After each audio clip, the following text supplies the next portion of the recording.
Okay, so we're starting the notes on section 5, part 4, section 4, chapter 5, section 4.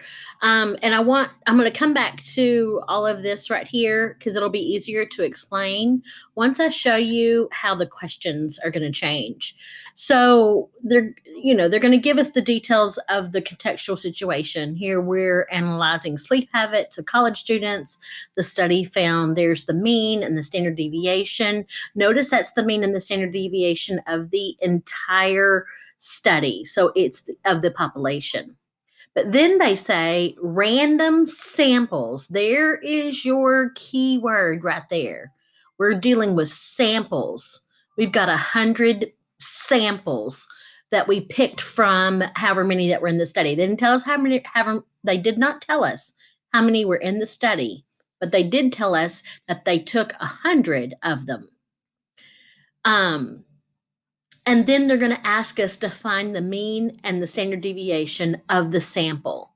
See, of the sample.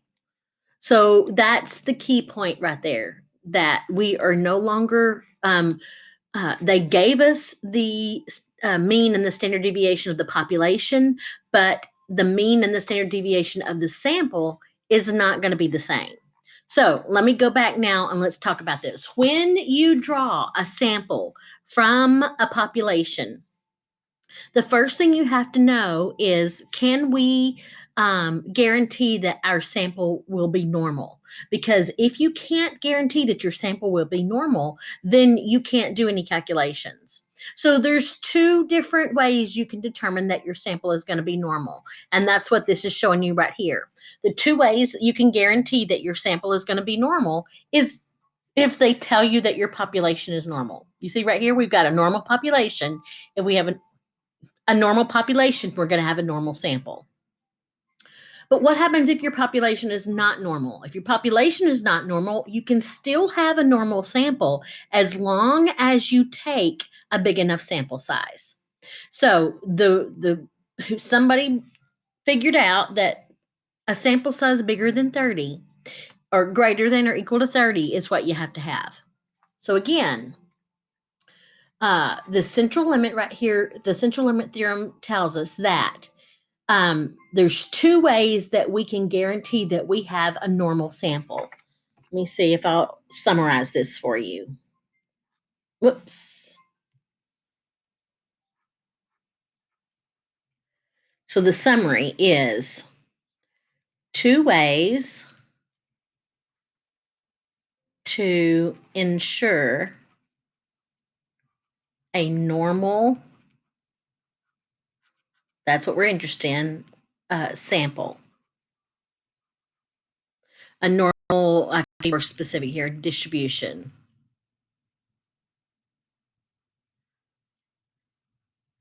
A normal distribution for the sample.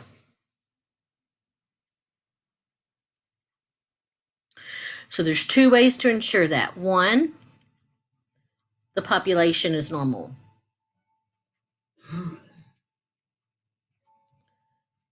Has a normal distribution.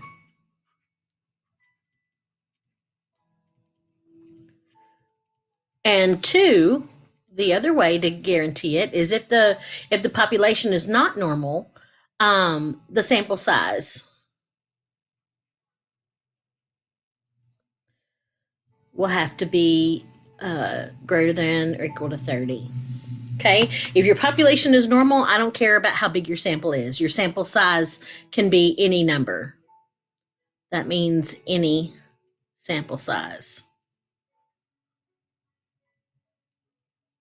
Okay.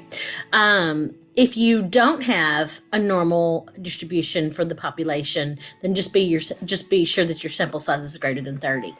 Okay. Now, the other thing that the central limit theorem says is that, and I meant to go back and change these. These notations are horrible. That shouldn't be, that's a mu with a subscript x bar. That should just be x bar. Because remember, x bar, and I'm gonna write out what this means. That this says when they write out x bar, that is telling me the mean of the sample. Okay. And when they say mu, they're talking about the mean of the population. Okay. So when they say X bar is equal to mu, what they're saying right there is that the mean of the sample is going to be equal to the mean of the population. And that is true as long as one of these two situations is true. Okay. So the means are going to be equal. That is not true for the standard deviation. Your standard deviation, and again, I don't like this notation right here. I'm going to use a lowercase s. The lowercase s, that is the standard deviation.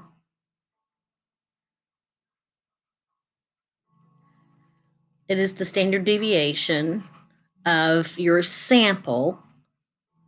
Kind of makes sense that it's an S, standard deviation of the sample. And sigma right here is the standard deviation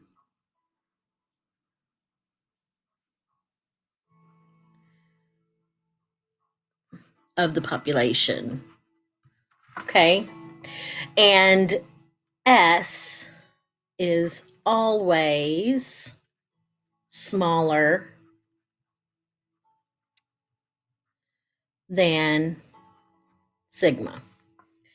And the way you calculate S is calculated. Okay, S is calculated. They almost will never ever give it to you.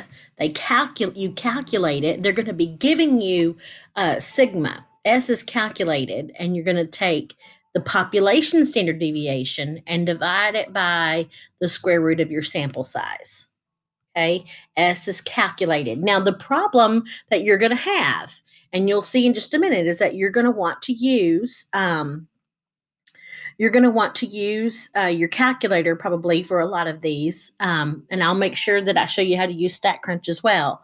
But the problem is that the calculator is going to ask you to put in the standard deviation, and you're going to have to understand, because you're looking for a sample, you're going to have to understand to put in S. And I don't think that the calculator uses that variable. Okay, so that's why it gets a little bit confusing. I'm going to go ahead and probably stop the video right now because I want you to go back and watch it again and make sure that you completely understand what's happening. We're changing our problems. Our problems are now, they're going to be asking us to find the standard deviation and the mean of a sample, not of the population. So I'm going to come back and we're going to work this problem together here, but I'm going to go ahead and stop the video.